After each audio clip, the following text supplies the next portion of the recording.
조영 목사님께 좋은 소식이 하나 있는데요. 담임 목회자로 다음 임지가 정해졌어요. 성산동에 있는 남은교회 담임 목사님 가시게 됐는데 마지막 청년사역 현장 사역자로서 여러분들이 수강하실 수 있는 기회로 가르칩니다. 박수로 조영희 목사님 박수 드리겠습니다.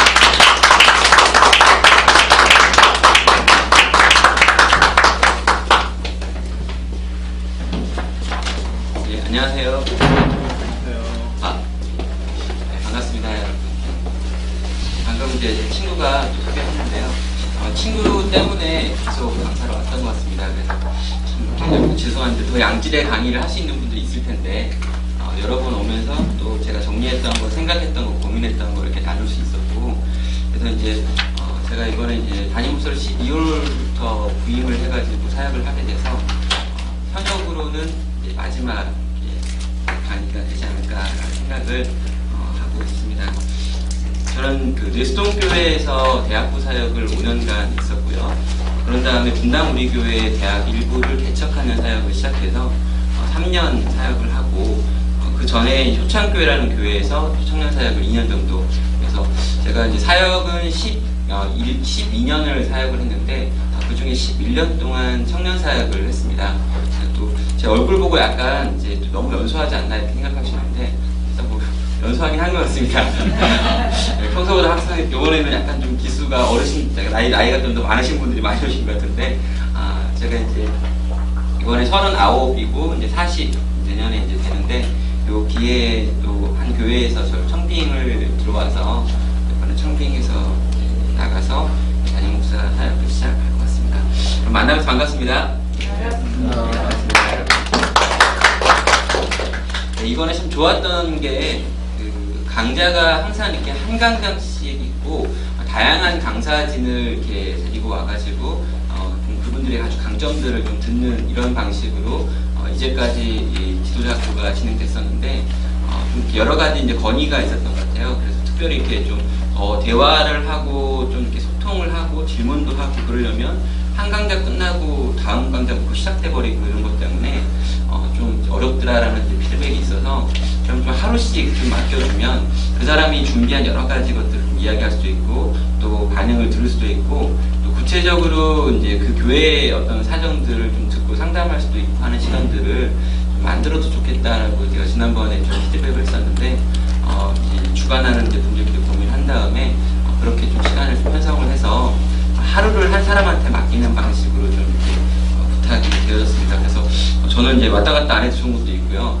여러분이 또 고민하는 내용들을 또 이렇게 말씀해 주시면 뭐 쉬는 시간이라든지 또 질문 시간이라든지 이렇게 말씀해 주시면 제가 도와드릴 수 있는 부분이 있다면 나름 이렇게 10년 동안 이제 요 영역에서 요 사역을 했기 때문에 좀 더 여러분보다 정보가 많거나 또 이렇게 접근할 수 있는 노트가 있을 수 있으니까요. 많이 물어봐 주시고 또 제가 대답할 수 있는 것들은 최선을 다해서 또 대답하고 이렇게 하도록 하겠습니다. 우리 처음 우리가 함께할 강의가 청년 사역 기초를 세우는 작업인데요. 54페이지부터 내용을 처음에는 강의니까 좀 강의 스타일로 한번 여러분과 나누도록 하겠습니다. 여러분 참 대단하신 것 같아요. 근데 이렇게 월요일날 오전에 수업을 듣는다는 게 보통 쉬운 일이 아닌데 저는 오늘 아침 일하는데 온몸이 두드러 맞은 것 같았는데 여러분도 참 대단하십니다. 이렇게 이 시간에 졸기에는 너무 아까운 시간이니까 힘을 내가지고 강의들을 같이 한번 했습니다. 그러면 강의 시작하기 전에 한 가지만 좀 이렇게 파악을 하고 싶은 게 있는데 지금 다 청년 사역을 하시는 분들이신가요? 난 지금 청년 사역을 안 하시는데 혹시 하려고 한다 이런 분 계신가요? 한 분 계시고요. 그럼 청년 사역을 하시는 규모를 좀 이렇게 묻고 싶은데 나는 좀 20명 미만이다 라고 하시는 분입니다. 20명 미만의 공동체를 50명 미만의 20명 사이 공동체가 50명 이상 100명 50명 이상 100명 100명 이상 공동체. 알겠습니다. 그러면 이제 50명 미만 공동체들이 대부분이고 20명 미만의 공동체가 있습니다. 그래서 제가 이제 지난번에도 강의하고 한 이 강의를 한 3번 정도 하면서 약간 이 강의가 겉돈다라고 하는 느낌을 받았던 적이 있습니다. 왜냐면 제가 제가 속해 있는 공동체가 200명 이상의 공동체들이었기 때문에 약간 제가 하는 말들이 작은 공동체에는 적용이 어떻게 될 수 있을까에 대한 고민을 제가 좀 못했던 부분이 있었는데 그 부분은 나중에 한번 뒷부분에서 이 부록을 다루면서 같이 한번 나눌 수 있도록 하겠습니다. 네, 청년사역 기초를 세우기 위해서 연간 사역을 어떻게 우리가 계획할 건지 기획에 관련해가지고 좀 메시지를 나누고 싶은데요. 먼저 시작하면은 이제 청년대학부의 현 상황에 대해서 우리가 좀 이해할 필요가 있는 것 같습니다. 현 상황이 어렵다라고 하는 말들을 많이 하는데 저는 이 부분에 있어서 이제 여러 번 통계도 요구하고 통계치를 가져오기도 하고 대학생들이나 이 청년들한테 설문을 받아보면서 현실적으로 이 청년대학부 사역이 굉장히 어렵구나라는 생각들을 많이 할 수밖에 없었던 것 같습니다. 최근 자료를 또 이렇게 나중에 이야기하겠지만요. 1995년부터 해가지고 2005년도, 그러니까 1995년과 2005년이라고 하는 이 두 해에 인구 센서스 종교 부분 조사를 이렇게 했었는데요. 연령대별 변화 추이까지 이렇게 분석되어져 있는 자료로 20대부터 34세까지 우리가 보면 이 청년이라고 부르는 세대가 기독교를 어떻게 이탈했는지에 대한 내용이 나와 있는 부분이 있었습니다. 1995년에 10살부터 14살, 15살부터 19살, 20살부터 24살까지 1995년도에 있었던 10대부터 10살부터 24살까지 기독교 인구가 86만, 84만, 91만 명이었습니다. 그런데 2005년도에 조사한 그 딱 10년 후의 나이대들, 그러니까 20살부터 24살, 25살부터 29살, 30살부터 34세라고 하는 요 나이대까지 이렇게 10년이 지난 다음에 10년 전의 그리스도인의 숫자와 10년 후의 그리스도인의 숫자를 이렇게 분석해 본 내용이 있었는데 68만 명, 62만 명, 71만 명으로 각각 이 5년 사이에 있는 나이대에 해당하는 사람들이 20만 명씩 줄어들었습니다. 어떤 걸 의미하는 거냐면요. 분명히 10살부터 25살까지, 24살까지 요 학생들이 10년이 지나가지고 25살부터 34살까지, 20살부터 34살까지 다 10년이 딱 지나니까 여기서 60만 명이 사라졌다라는 거죠. 그러니까 우리가 알고 있는 이 청년 세대라는 것이 요 10년 어간에 60만 명씩 사라지고 있다라는 것이 이 통계가 가지고 오는 결과였고요. 또 지금 2014년을 보내고 있는데 이 방향과 이 흐름이 조금 늦추어진 건 맞습니다. 그러나 이 흐름이 그대로 이어져서 역시 30만에서 40만 정도의 청년들이 이 시대에 사라졌다라고 분석하시는 분들은 이야기를 하고 있습니다. 다시 말하면 지난 20년의 이 시간 동안에 이 청년 세대라고 하는 이 세대가 100만 명 가까운 숫자가 사라져버린 것을 우리는 지금 경험하고 있는 때라고 이야기를 할 수 있습니다. 제가 다닐 때, 그러니까 대학 다닐 때는 선교단체들이 굉장히 좀 활성화되었던 시대였는데요. 1990년대 초를 정점으로 해가지고 이 선교단체들이 급격하게 쇠락을 했고요. 1999년까지 그래도 어느 정도 수준을 유지하다가 그 이후에는 거의 대부분의 선교단체가 반토막 또는 거의 3분의 1의 수준으로 줄어들어 있는 것도 각종 선교단체들의 이야기를 듣고 간사들의 이야기를 들으면 확인하게 되는 내용인 것 같습니다. 이런 추세는요, 맨 처음에는 작은 교회에서 청년들이 유출되어지는 것으로 시작을 했습니다. 그런데 이 작은 교회에서 유출된 청년들이 많이 대형 교회로 몰려갔기 때문에 한순간에는 대형 교회가 많이 숫자적으로 증가하는 것처럼 보이기도 했습니다.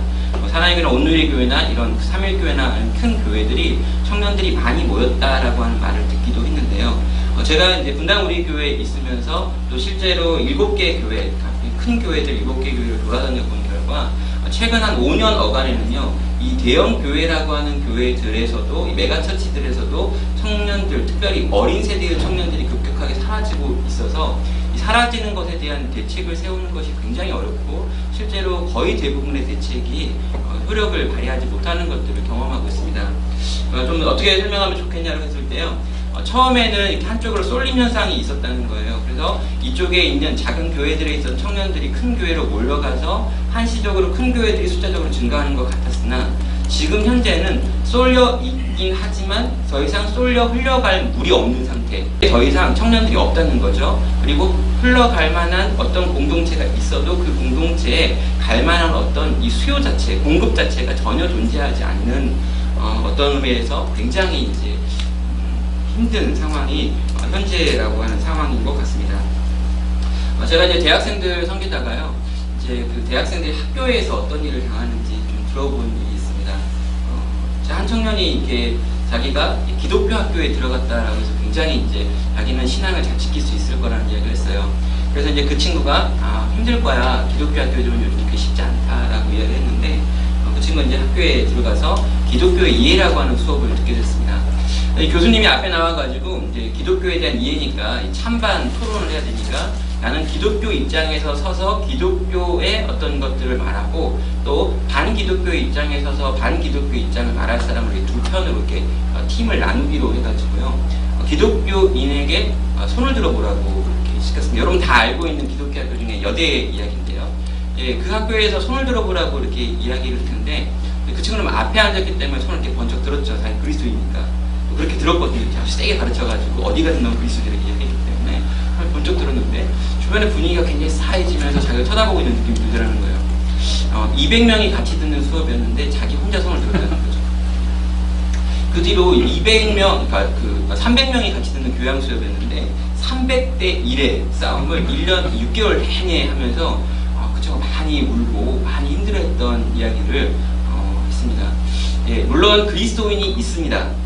물론 그리스도인이 그 안에 분명히 있고요. 이번에 그 학폭협에서 2012년에 나온 결론에 보면 15% 정도의 사람들은 자기가 100명 중에 15명은 나는 그리스도인입니다라고 이렇게 체크를 한대요. 그러나 이렇게 체크를 하는 이 15명 중에 교회를 정기적으로 출석하십니까? 라고 하는 물음을 다시 한번 던졌더니 그 중에 30%만 교회를 다닌다라고 이야기를 하더라고 합니다. 그래서 결론적으로 교회를 정기적으로 출석하고 있는 대학생은 현실적으로 3.7%라고 학폭협이 2012년에 발표를 했습니다. 그럼 100명 중에 많게 잡으면 4명 정도가 교회를 다니고 있는 상황이 우리가 섬기고 있는 청년들, 저는 특별히 이제 더 어린 청년들을 제가 섬기고 있기 때문에 이 청년들이 경험하고 있는 상태라는 거죠. 여러분, 이 4명은요, 교회를 정기적으로 출석하고 있는 거지 무슨 훈련을 받았거나 무슨 어떤 열심이 있거나 어떤 이렇게 마음의 어떤 일이 하나님에 대한 분명 확신을 가진 사람이라고 하면 또다시 더 숫자가 줄어들겠죠. 이 4명은요, 이 100명 속에 들어가 있는 4명은요, 시간이 지나면 지날수록 점점 더 강력한 외부의 압력 속에서 자기의 신앙을 잃어버리는 쪽으로 흘러가게 되고요. 결국에 이렇게 손 들어보라 라고 했을 때요, 300명 중에 1명이 손을 드는 일들이 곳곳에서 일어나고 있고, 그게 기독교 학교 안에서 기독교의 이해라는 수업을 듣는데 일어난 일이었다는 게 우리에게 주는 의미가 굉장히 중요하다는 거죠. 사회적 인식의 부분에 있어서도 마찬가지 일들이 벌어집니다.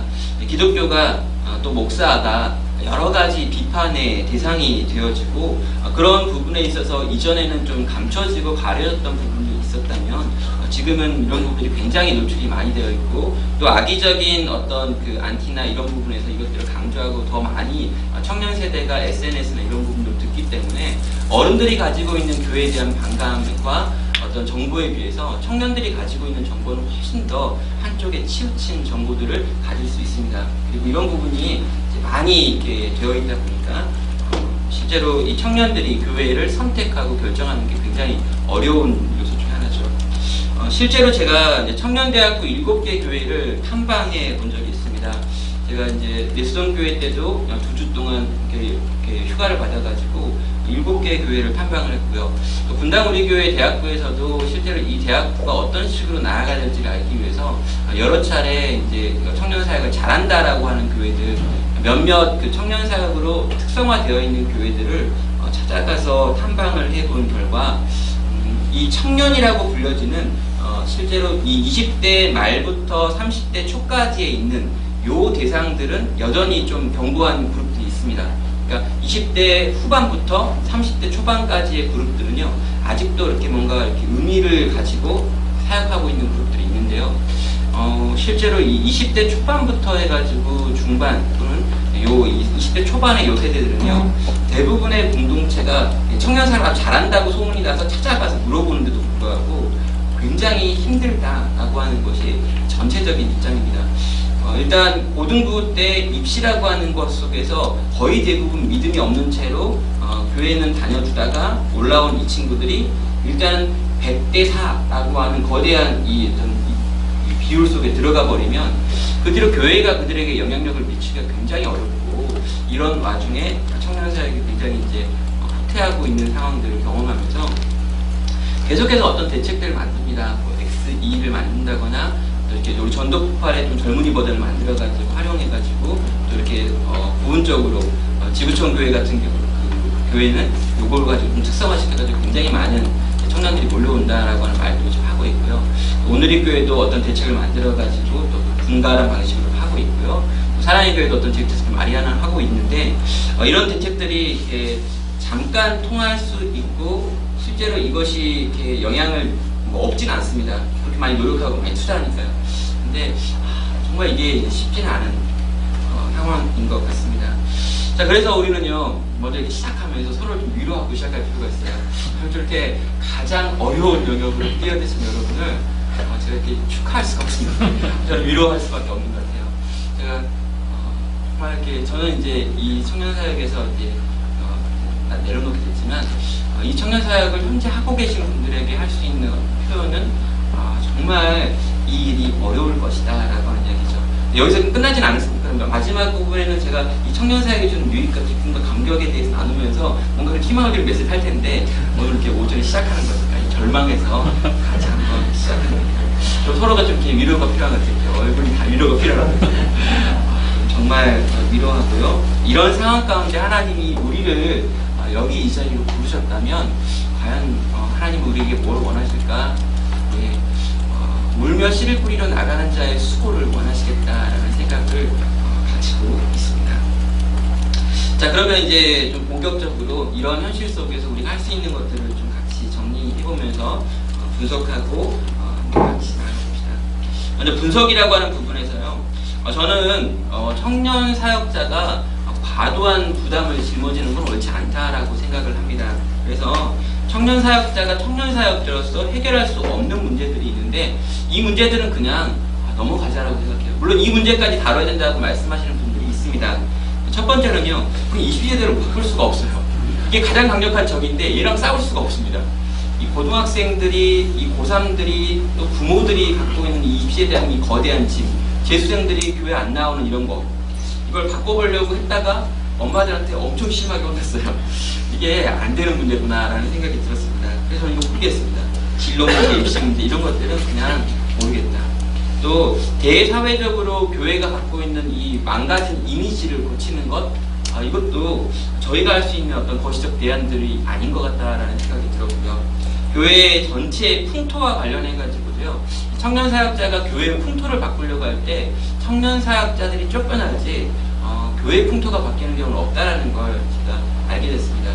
그러니까 이 청년 사역자가 자기 영역에 집중하고요, 요 영역에서 어떠한 방식으로든 결과와 성취를 만들어내지 않는 한 교회는 절대 청년 사역자의 어떤 사역에 이렇게 강하게 서포트해 주는 경우는 없다라는 걸 많은 경우를 통해서 이제 봤던 것 같아요.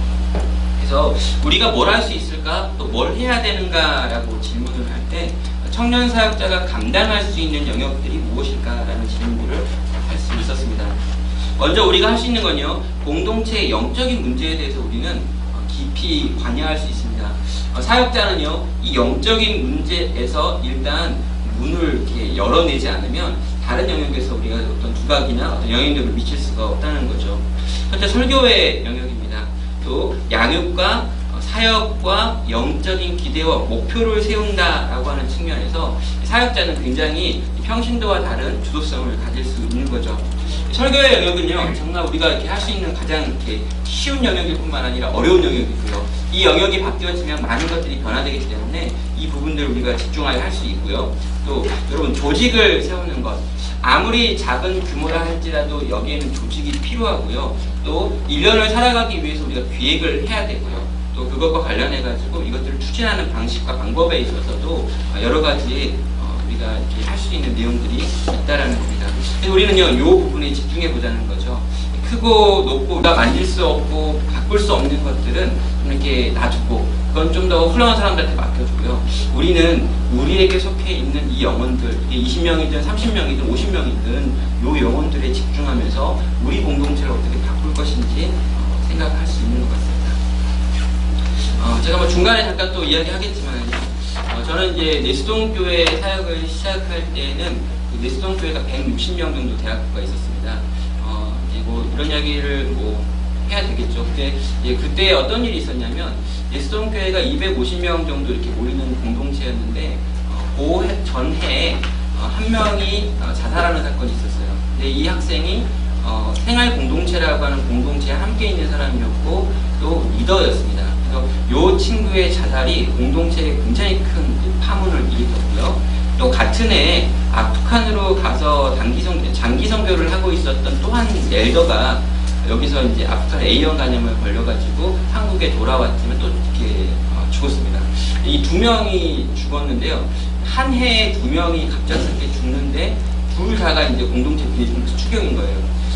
왜 이렇게 열심히 헌신하고 수고했던 리더가 자살하는가라고 하는 질문과 왜 헌신하고 열심히 애썼던 이 성교까지 갔던 그 언니가 거기서 그런 병을 걸려서 갑자기 죽느냐라고 하는 이 두 개의 질문이 공동체 막 돌면서 또 공동체를 사역했던 이제 저의 선임이었죠.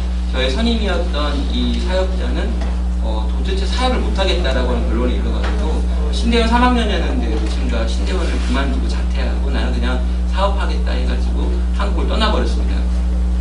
그래서 이제 250명 있던 공동체가요 160명까지 이렇게 줄어드는 굉장히 어려운 상황 가운데 제가 이제 부임을 하게 됐죠. 그래서 이 부임한 그 교회 안에서 제가 이제 하는데 들어가서 너무 힘들었던 게 뭐냐면 이 내수동교회라고 하는 교회는 여러분 아시겠지만 그 안에서 항상 후임자를 키우는 시스템이었거든요. 그래서 36년 동안 그 안에서 후배들이 세워지는데 그 해에만 유독 세울 만한 후배가 없다는 것과 공동체 분위기가 너무 이렇게 해가지고 새로운 카드를 넣어야겠다고 해가지고 저를 이제 넣어줬어요. 제가 그때 초등부 사역을 하고 있었는데 초등부 사역을 하는데 제가 뭘 모르니까 별걸 다 했습니다. 파워 율동 막 하고 막 매빅하면서 거기 협동하고 이러니까 목사님 보시기에는 굉장히 독특하고 특이하다, 뭔가 열정이 있다 그렇게 느꼈는데 아무튼 저를 이제 한번 해봐라 그랬습니다. 그래가지고 제가 엄청 많이 힘들었죠. 그래서 이 160명 있는 공동체, 아주 전통적인 공동체, 제가 이제 거기서 혼났던 게 뭐였냐면 제가 선서를 할 때 거기는 이렇게 하는데 이렇게 했다고 애들이 밤에 이렇게 문자를 보내더라고요. 근데 결론은 천사예요. 그러니까 자기의 수신자 번호는 발신자 번호는 천사라고 찍어놓고 우리 공동체는 선서를 그렇게 하지 않습니다. 이렇게 막 보내는 거죠. 완전히 저를 이렇게 밟고 뭐 이런 거 많아가지고 되게 어려웠습니다. 근데 제가 이제 그 260명 있는 아주 전통적인 교회에서 이 교회 공동체 조직이나 구조가 다 갖춰져 있습니다. 근데 마음은 완전히 식어져 있고 열정이 많이 약해져 있으며 또 이게 깨진 마음을 수습하기가 너무 어려운 상황에서 이제 제가 들어가게 된 그래서 그 공동체가 이제 그 5년 동안 제가 사역하면서 250명이 되어지는 것을 봤고요. 그걸 본 다음에 이제 제 안에 이제 이 청년 사역에 대한 좀 매너리즘과 한 공동체 5년을 있게 되니까 생기는 좀 이렇게 마음에 이렇게 답답함들이 있었습니다. 왜 한계가 돌파되지 않는 것들과 여기서 통해서 뭘 할 수 있을까라고 하는 질문들이 있었거든요. 제가 이제 공부를 한번 해봐야겠다라고 생각하고 청년 사역을 접고 공부를 하고 싶은 마음에 공동체를 떠나기로 딱 결정을 했는데 분당 우리 교회에서 이제 연락이 오고 분당 우리 교회랑 이렇게 이야기하는데 분당 우리 교회에서 대학부를 개척을 하겠다라고 하는 이야기를 했어요. 내용이 뭐냐면 350명 있는 대학부가 있는데 이 350명 있는 대학부가 350명이 되게 커 보이지만 분당 우리 교회가 그 당시에 15,000명 정도 됐기 때문에 15,000명 되어지는 교회에서 350명밖에 안 모이는 희귀한 정말 이 작은 공동체 이거를 어떻게 할까라는 고민 속에서 이 공동체는 그대로 두고 또 하나의 대학부를 개척해보자라고 하는 아이디어를 이찬수 목사님이 새벽 3시에 꿈꿔가지고 나왔어요. 그러니까 이게 그분의 장점이자 단점은요, 새벽 3시에 일어나가지고 뭔가 이렇게 꿈꾸면 해보고 싶다 이런 거죠. 그래서 이제 뭐 미션널 처치 1만 명 파송 뭐 이렇게 교육관 뭐 매각 이런 거 다 뭐 나온 거예요. 이렇게 새벽 3시가 굉장히 위험한 시간입니다. 부역자들은 그 시간을 굉장히 무서워해요. 목사님이 어떤 걸 터뜨리실지 알 수 없지만 좋은 걸 터뜨리긴 하지만 그러서 가지고 한번 이 청년부를 한번 살려보기 위해서 대학부를 개척을 하겠다라고 한 거죠. 그래서 이제 제가 처음에 이제 대학부를 개척할 때는 리더 7명을 받아가지고 이제 개척을 하게 된 거고요. 7명의 리더들과 그 방학이라고 하는 기간이 이렇게 있는데 이 방학이라고 하는 기간 동안 온 세가족 15명, 중등부, 고등부에서 있었던 아이들 한 10명, 그리고 이제 막 이렇게 봉사자들, 이쪽 공동체에서 이제 그 교회에서 봉사하고 있는 친구들, 또 교사하고 있는 친구들 이렇게 해가지고 첫 예배 한 50명 정도, 물론 개척이지만 50명이라면 깜짝 놀라겠지만, 근데 이 개척을 이렇게 해보는 것을 저한테 제안을 하셨던 거죠.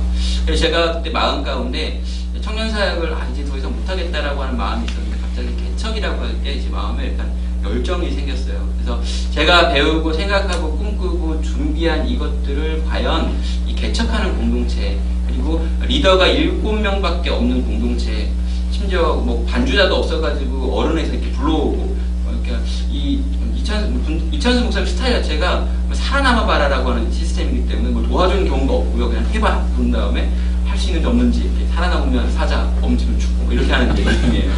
아무튼 이제 그 상황에서 제가 이제 그 5년 동안 또 그 전에 했던 2년 동안, 그 7년 동안 그 사역했던 이 청년 사역의 어떤 것들을 종합해가지고 한 부서를 개척하는 것, 그리고 개척해서 그 공동체가 온전하게 세워지는 것. 그래서 저는 이 기간을 3년이라고 잡았고요.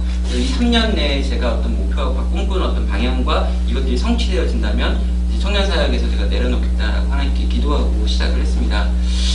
근데 이제 제가 있는 대학 1부라고 하는 부서가 지금 현재는 220명이 출석을 하고 있고요. 또 리더가 70명 정도가 되어서 제가 생각하기로는 이제 한 공동체로서 더 이상 개척 공동체가 아닌 상황이 되어지는 걸 보면서 제가 이제 이렇게 되어지는 걸 제가 봤기 때문에 이런 부분에 대해서 제가 여러분에게 또 말씀드릴 수 있고 또 어떤 부분에서 도움이 될 수 있겠다. 그래서 이제 아주 안정된 공동체, 전통적인 공동체에서 굉장히 침체되어 있는 상황에서 회복시켜 가는 것도 경험을 했고요. 또 개척이라고 불려지는 어떤 상황, 제가 50명으로 시작했기 때문에 여러분이 이제 여러분이 가지고 있는 최고의 숫자인데 왜 이렇게 할 수 있지만 분당 우리 교회에서 50명 있는 부서가 없어요. 최하 200명 있는 부서들인데 50명 있는 이상한 부서를 맡아가지고 얘가 이렇게 살아나는 것들을 좀 경험하고 새 가족들이 중심이 되어가지고 교회가 바뀌었습니다. 지난주에 2주 전에 제가 세례를 줬는데요. 이 세례 줄 때 10명의 세례를 주고요. 입교를 한 명도 없고요. 학습도 이렇게 주고 있습니다. 그러니까 이 공동체에 와서 예수님 믿고 이제 세례를 받고 리더가 되어져서 이렇게 또 엘더 중에도 한 명을 이렇게 있어요. 그래서 이런 방식의 공동체를 경험했기 때문에 한번 제가 이렇게 이야기하는 것들이 의미가 있다면 도움이 되면 좋겠다라는 생각을 갖습니다. 청년 사역자가 할 수 있는 일들 이렇게 쭉 한번 정리를 해봤습니다. 일단 담임 목사님과 관계를 잘 하셔야 된다는 게 우리가 해야 될 일이에요. 청년 사역자들은 기본적으로 약간 담임 목사님과 대치되어지는 경우가 있습니다. 그리고 이렇게 청년들 자체가 이렇게 약간 반골 기질이 있기 때문에 이 청년들이 담임 목사님을 별로 좋아하지 않는 경우가 많아요. 그래서 이 청년 사역자들도 약간 청년들의 입장이 돼가지고 이 청년들을 대변하다 보면요, 담임 목사님과 관계가 안 좋아질 수 있습니다. 결론은 뭐냐면요, 쫓겨나는 거죠. 여러분 아주 심플해요. 이건 아주 복잡하지 않습니다. 여러분 담임 목사님과 관계가 안 좋아지면 거기다 등 뒤에 청년들까지 업고 있으면요, 목사님이 굉장히 큰 부담이 되어지는 사람이 되기 때문에 목사님이 결코 그 해를 넘기지 않으세요. 이게 이론이고 실제이기 때문에 여러분은 기본적으로 담임 목사님과 관계를 잘 맺으셔야 합니다. 이때는 우리가 필요한 게 뭐냐면 애들과 대화하는 것과 담임 목사님과 대화하는 게 약간 다를 수 있다는 걸 이렇게 마음에, 양심에 약간 가책은 느껴지지만 그래도 이 입장을 굉장히 잘 하시고 중간에 조율하는 역할을 하시고, 절대 하면 안 되는 말이 뭐냐면 나는 싫은데 담임 목사님 시켜서 한다, 이런 말 절대 하면 안 돼요. 그렇게 말씀하시는 분들이 있더라고요. 나는 싫은데 우리 목사님이 시키니까 해야 돼, 이렇게 말하면요, 애들은 내 편이 되고 목사님과 반대편이 되면서 점점 더 이게 골이 심해지는데 이게 반드시 이렇게 목사님한테 들립니다.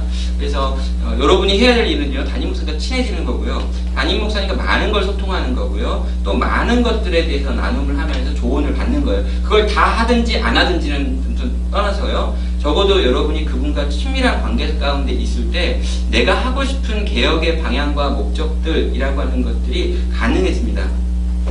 담임 목사님과 어떻게 소통하느냐 할 때요, 저는 이제 메일을 많이 썼어요. 이렇게 좀 만날 길이 쓰고요.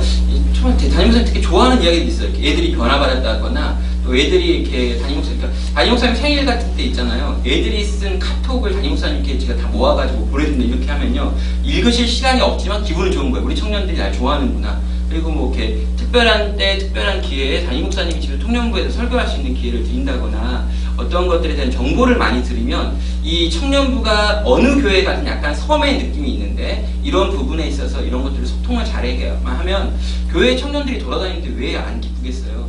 교회들마다 다 청년들이 없어져서 문제인데. 그래서 이런 부분에 있어서 또 가장 기뻐하는 건 수요예배에 또 참석해 주는 거, 애들이 막 수요예배 같은 데 와주는 거, 이런 걸 볼 때 굉장히 이제 즐거워하시죠. 담임 목사님과 관계를 여러분이 1순위로, 0순위로 하셔야 되는 거고요. 이걸 잘 못하면 그 뒤는 모든 게 불가능하기 때문이죠. 네, 여러분 할 수 있는 건 차별 있는 예배를 여러분이 준비하셔야 합니다. 여러분이 이제 설교를 하실 텐데요. 여러분 설교할 때 작년 예배와 청년 예배가 달라야 합니다. 차별적인 내용들을 준비하셔야 되고요. 이 청년 설교를 위하여 우리가 할 수 있는 것들을 좀 이렇게 살려야 되는 거죠. 담임 목사님이 아주 전통적인 설교를 한다면 나는 좀 이렇게 주제를 가지고 설교를 한다거나, 또 담임 목사님이 아주 이렇게 많은 주제들을 다루고 있다면 나는 본문을 가르쳐 한다는 거다. 왜냐면 내가 왜 대예배를 드리지 않고 또 대예배를 드렸음에도 불구하고 청년 예배를 드려야 되는가라고 하는 이 의아심이 있는데, 이 의아심에 대해서 우리는 이래서 이 예배를 드린다라고 말할 만한 뭐가 있어야 되는 거죠. 또 청년들에게 주요한 주제들을 다루셔야 합니다. 여러분 작년 예배에서는요, 연애에 대해서 다루는 경우가 없잖아요. 청년 예배에서는 연애에 대해서 다뤄야 되겠죠. 진로나 취업의 문제를 다루는 경우는 작년 예배 거의 없습니다. 그렇다면 나는 진로와 취업의 문제를 다뤄야 되는 거죠. 이성교제의 문제 같은 것도 다뤄줘야 되고, 또 공부를 어떻게 해야 되는가, 또 어떤 직장을 어떻게 고르는가라고 하는 이 친구들이 가지고 있는 구체적인 질문들에 대한 답변도 해줘야 됩니다. 또 해야 될 게 뭐냐면요, 복음을 많이 들려줘야 돼요.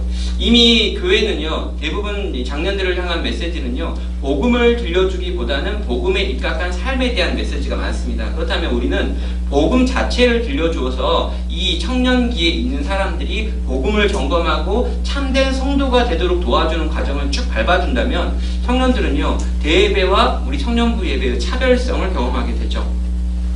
또 찬양팀 같은 경우에도요, 청년들의 감성에 대한 민감한 전문화된 찬양 인도가 필요합니다. 근데 이게 전문화된 이라고 했기 때문에 뭔가 전문 찬양 인도자를 불러야 된다 이런 것이 아니고요. 적어도 곡 선정은요, 청년들에게 맞춰가지고 할 수 있는 몇 명의 찬양 인도, 또 인도자들을 세워야 한다는 거죠. 여러분 찬양팀을 만들면요, 좋습니다. 여러분 제가 찬양 인도 안 했으니까요. 그래서 최대한 찬양 의사가 있는 친구들이 이 부분에 대해서 콘티를 가지고 가지고 오고, 제가 또 그걸 코멘트하고 하면서 찬양팀과 설교자를 만드는 것으로 차별 있는 예배를 만들어야 되는 것. 두 번째는요, 조직의 정비와 최적화라고 하는 작업들을 꼭 하셔야 되는 것 같아요.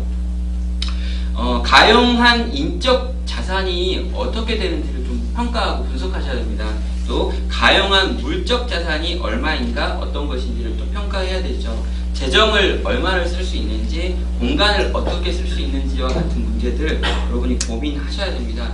이 재정 부분에서 작은 교회들은 재정을 매달 얼마씩 주는 교회들이 있어요. 그렇다면 좀 그 부분을 좀 교회랑 이야기해가지고 매달이라는 개념 말고 연간 얼마라고 하는 개념 좀 바꿔달라고 요구를 하는 게 필요합니다. 왜 그러냐면요, 제가 월간으로 받아보니까 뭐가 있냐면요, 간식비를 다 쓰는 거예요.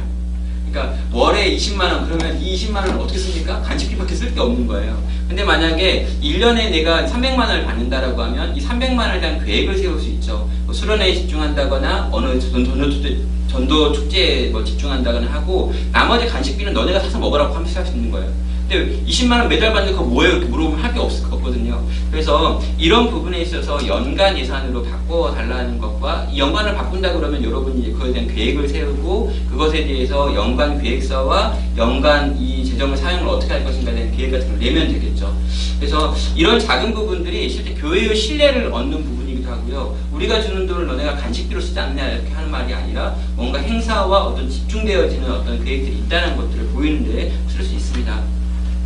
규모가 작다고 해서 이런 부분에서 이렇게 약간 그냥 이렇게 뭐 계획 없이 또 이렇게 쓰여진 다음에 어떤 영수증 이런 거 없이 하지 않고요. 이런 부분에서 최대한 잘 이렇게 이런 것들 데이터를 제공하는 게 필요한 것 같습니다. 또 목적에 따른 인적, 물적, 자산의 재분배, 이게 이제 계획을 세워야 된다라고 하는 측면이죠. 행정과 양육의 은사를 좀 보셔가지고 이것들을 분류하는 것도 필요하고요. 고정된 일상 사역에 대한 팀과 특별한 어떤 행사가 있을 때 팀을 좀 나눠주는 것도 필요한 부분인 것 같습니다. 교회에서 청년들이 많이 떠나갑니다. 작은 교회에서 큰 교회로 오는 아이들, 저는 이제 그런 아이들을 많이 만나고 상담을 했는데요. 이 큰 교회로 오는 이 작은 교회에서 오는 친구들의 대부분이요. 그 교회에서 상태가 안 좋았던 애들이 아니에요. 그 교회에서 가장 상태가 좋아서 가장 많은 일을 했던 애들이 큰 교회로 넘어옵니다. 영적인 갈증은 있는데 이 갈증은 채워지지 않고 일과 사역은 점점 늘어나는 이 구조가 너무 힘들다는 거죠. 그래서 그 친구들 어떻게 하냐면요. 12월 마지막 주까지 죽어라 일하다 와요. 그래서 뭐 주일학교 공사하고 반주하고 회장하고 인사 다 하고 갑자기 잠적해서 여기 와가지고 여기서 앉아있다가 3월달에 등록하러 와가지고 상담을 하면 그런 이야기를 합니다. 죽을 만큼 힘들었다고요. 왜 그런 거냐면요. 교회 안에서 좀 괜찮아 보이는 청년이 나타나면 이 청년이 모든 역할을 다 할 수밖에 없는 구조로 우리가 그렇게 만들어버리기 때문인 거죠. 이 친구가 요것만 딱 하고 저 친구한테 얼반을 남기고 얘로 불안하죠. 왜냐면 얘는 다 할 수 있는데 얘는 좀 불안한 요소가 있으니까. 근데 이런 식으로 나눠주지 않으면 이 친구가 번아웃 되는 건요. 시간 문제라는 거죠. 그래서 우리가 좀 지혜롭게 역할을 나눠주는 것, 이것도 우리가 준비해야 될 기획의 역할인 것 같습니다. 매주 고정되어진 예배를 준비하는 팀한테 특별한 어떤 행사도 준비하라 그러면요. 이 친구들이 굉장히 일의 과잉 속에서 고정된 사업에 어떤 것들이 펑크나기도 하고요. 또 특별 사역에 집중하지 못하면 특별 사역이 아닌 게 돼버리기도 해요. 여러분, 특별한 사역을 만드는 걸 굉장히 주의하셔야 됩니다. 왜냐하면 이 특별한 사역을 우리가 한다, 그럼 새생명 축제를 한다 그러면요. 이게 돼야 되는 거지 했는데 안 되면요. 하기 전보다 훨씬 더 사기가 떨어지거든요. 여러분, 뭘 하든지 이것이 되도록 하는 것, 이게 되게 중요한 거예요. 청년들은 자기 안에서 어떤 성취를 경험하면 완전 힘들었는데도 뭐 기쁜 거죠. 근데 이게 성취감이 안 남겨지면요. 그 다음에 다시 그 일을 할 수가 없어요. 그래서 차라리 안 하는 것이 낫습니다. 그럴 경우에는. 딱 분위기를 파악하고 역량을 파악해서 내가 뭘 하는 것이 이 공동체의 어떤 성취를 맛볼 수 있는 건가, 아니면 지금은 스톱해야 될 때인가 라고 물어보셔가지고 멈추는 것도 우리가 할 수 있는 굉장히 강력한 기술 중에 하나예요. 교회에서는 왜 아무것도 안 하냐 이렇게 이해할 수 있거든요. 근데 지금이 때가 아니다라고 이렇게 버티고 지금 이걸 다 모아가지고 터트릴 수 있는 어떤 기회에 집중하는 것, 이런 것들도 청년사역에 있어서 굉장히 중요한 요소 중에 하나입니다. 자, 체계적인 사역과 계획을 추진해야 되죠. 예, 이렇게 하려면 명확한 목표가 제시가 돼야 합니다. 이걸 왜 하고 어떻게 할 거고 어떤 방식으로 할 거며 이것에 대한 기대 효과가 무엇인지 라고 하는 부분들을 이야기해야 되고요. 목표가 있다면 이 목표에 대한 중장기적인 사업의 계획과 이런 부분들도 제시해야 합니다. 그리고 이런 방식에서 이 중장기적 계획과 목표를 위해서 우리가 1년을 어떻게 할 것인지, 그리고 월을 어떻게 채워갈 것인지에 대한 세부적인 내용들도 나눌 수 있어야 되죠. 자, 그래서 한번 전략적으로 한번 계획을 세워보는 것으로 넘어가 볼 수 있겠습니다. 그럼 전략적인 계획을 어떻게 세울까요? 제가 내수동교회 대학부 사역들, 그리고 분당우리교회 대학부 사역을 가지고 한번 이렇게 보면요. 먼저 큰 그림을 이제 그려야겠죠.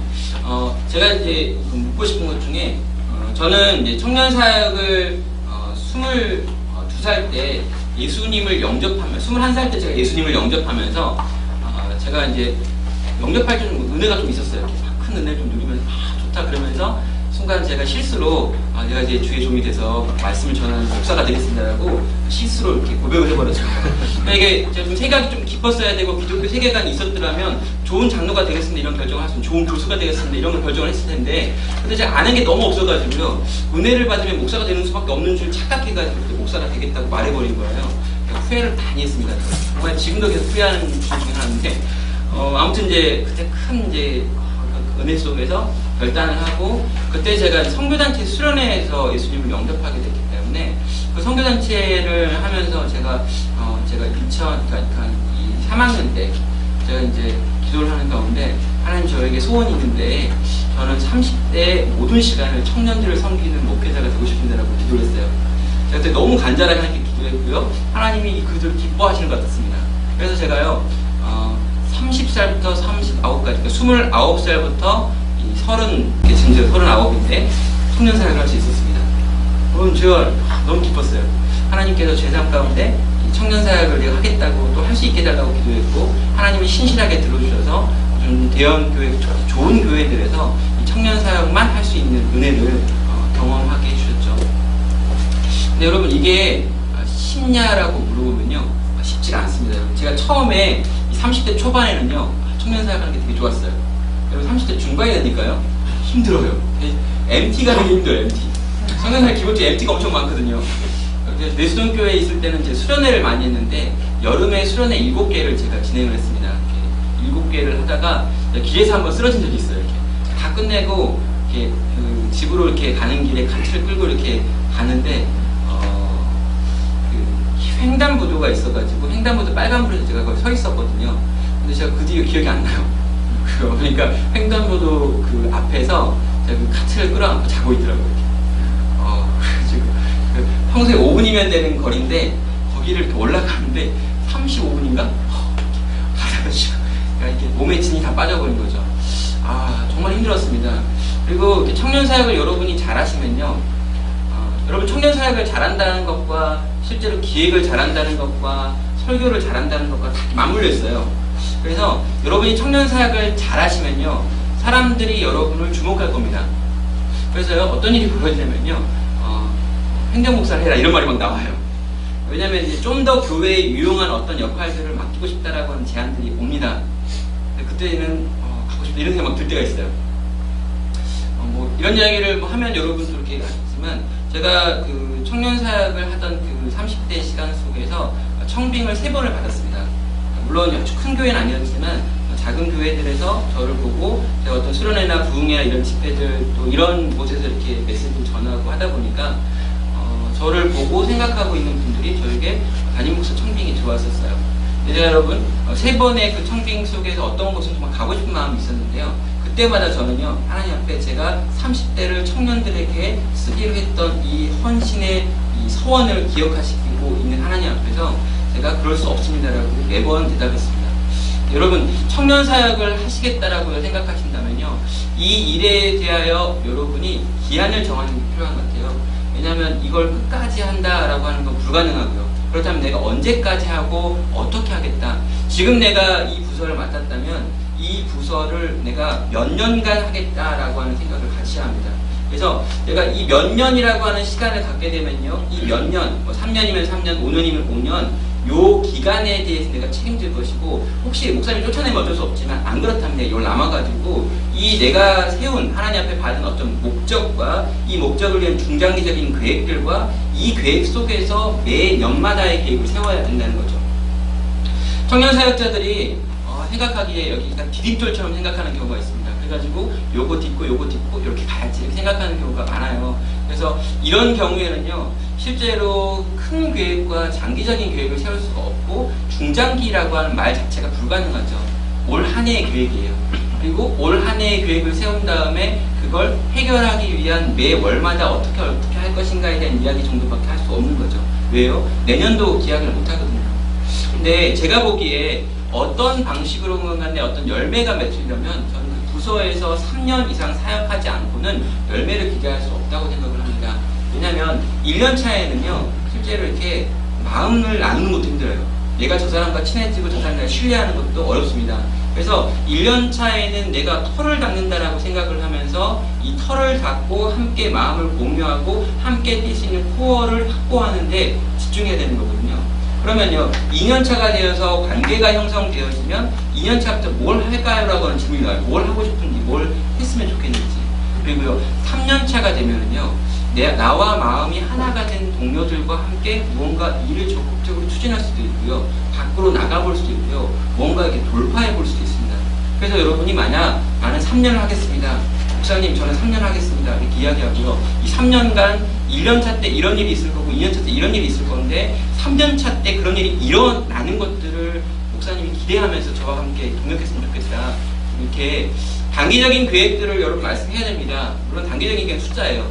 이렇게 해서 이렇게 말해야 되지만 이 좀 더 큰 그림을 가지고 여러분이 뭔가 이야기하지 않으면요, 여러분은 단기적인 계획 속에서 숫자를 어떻게 늘릴 것인가 라고 하는 한 가지밖에 생각할 수 없는 상태로 사역을 하게 되죠. 그래서 여러분도요, 실제로 내가 청년생활 하겠다, 내가 2년을 하겠다, 3년을 하겠다 라고 하는 결단을 하시고 그 기간에 불어오는 어떤 바람에도 움직이지 않겠다라고 하는 각오와 결단을 하셔야 되는 거죠.